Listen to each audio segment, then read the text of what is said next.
I've been always energetically sensitive. For example, I can give an example between my grandmother and I, but when after I came to the U.S., I was sometimes giving her a call to see how she was, but interestingly, the time I picked was exactly, this happened way too many times and it was not even funny anymore, but she was writing a letter to me whenever I called her. So it was very interesting.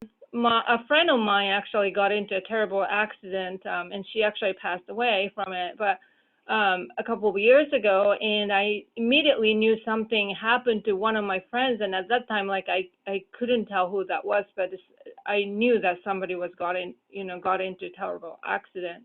But I think after I started practicing Reiki, and now that I use Reiki more and more and practice on myself and on others, my sense of connection with people are getting keener. I'm in my 40s right now, but the first 3/4 of my life, I did only music, and I was performing and teaching and everything. And I was telling Vivian Shumay a little bit about this, but I actually became electromagnetic hypersensitive, which is cell phone and Wi-Fi and whatnot gives me headache and nausea and chest pain and everything. So I found it harder to perform at larger venues, and so that's why I discovered Reiki and eventually started practicing on my own. I was asking somebody to give me Reiki at first, but then I decided to learn it so that I could give it to myself. So that's how I started learning Reiki.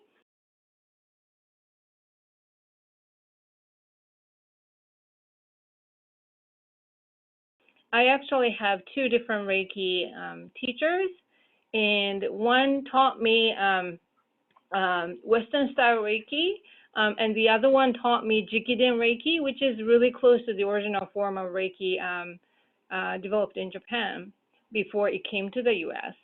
So I learned both ways, and I got the training to become Reiki master, and I started teaching as well. The main factor, I think, the main difference from other modality is that we use our hands. And of course, in this COVID lockdown situation, it's a bit hard to touch people because everybody's afraid of the virus. But in in-person setting, I actually put my hands directly onto my client's body, or if they have incision, for example, then I can hover. But so they can actually feel the warmth of my hands, and that's another helpful factor, because as if people are touched, that releases oxytocin and all the other healing hormones. So that's the added layer of the Reiki practice. But it basically brings balance to your body and mind and spirit. So not just physical, but mental, emotional, and spiritual healing can occur during Reiki practice and Reiki treatments. And you can receive it in distance too. So now, because of the lockdown, I actually have lots of distant Reiki clients.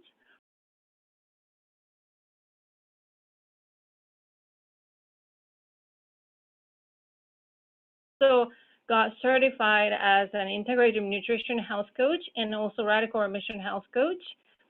Radical remission and radical hope, 10 healing factors.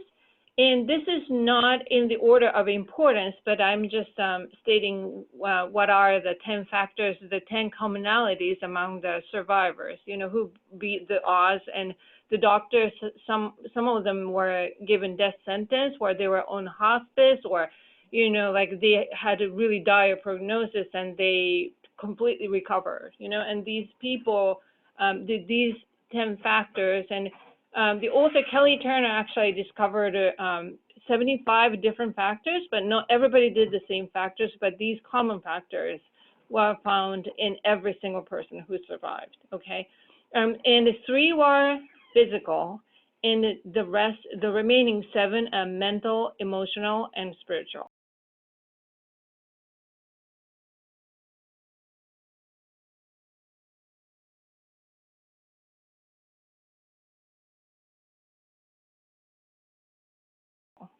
And so I'll just read from the top, okay? And radically changing your diet, empowering yourself, following your intuition, using herbs and supplements, exercise, releasing suppressed emotions, increasing positive emotions, embracing social support, deepening your spiritual connection, and having strong reasons for living.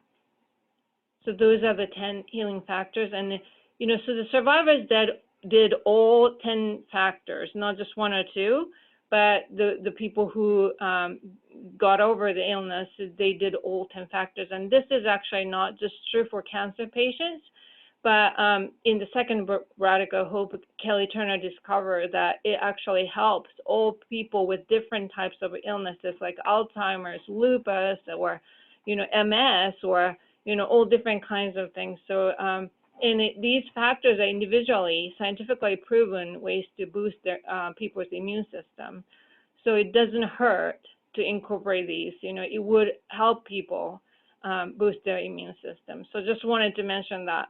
It could be overwhelming because looking at these 10 factors, people are like, whoa, I know it's important, but just doing these all by myself, it's so overwhelming. Then we radical remission health coaches step in because we can break it down into like small baby steps so that it could be much more manageable. And, like I have my cancer story too, but I actually did all these factors, but not all the same time. Like at first I started changing my diet, and then I did the herbs and supplement. Then I, went on to work on my mental and emotional and spiritual. And, so like it didn't happen everything, at once, but, gradually over time. But if you listen to your intuition, your intuition tells you which one matters most at this point.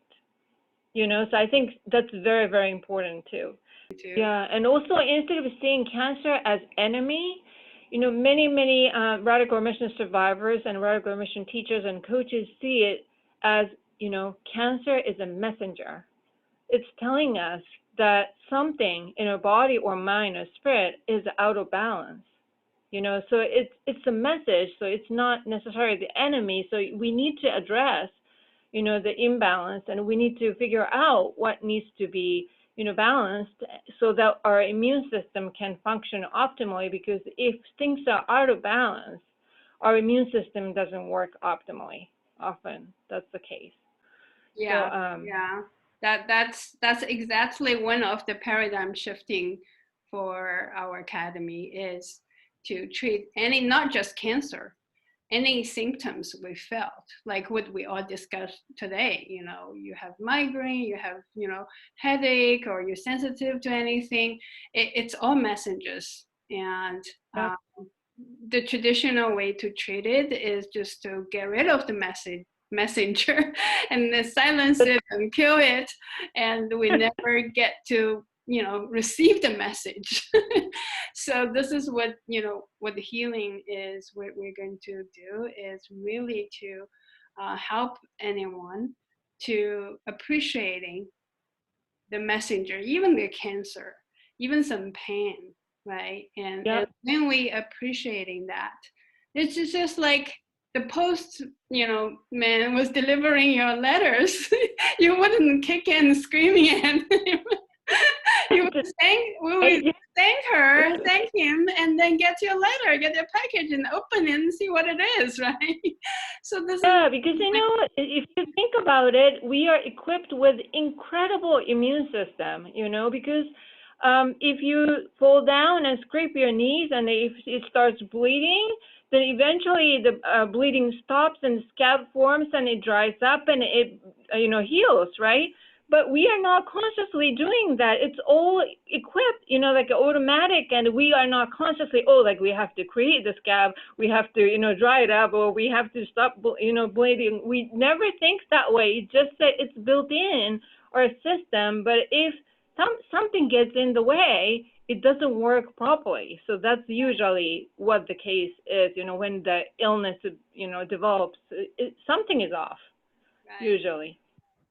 So I know we're over time, but thank you so much. Yeah, thank you so much for creating the platform, for this kind of discussion, Shermay, because, you are really bridging between two different,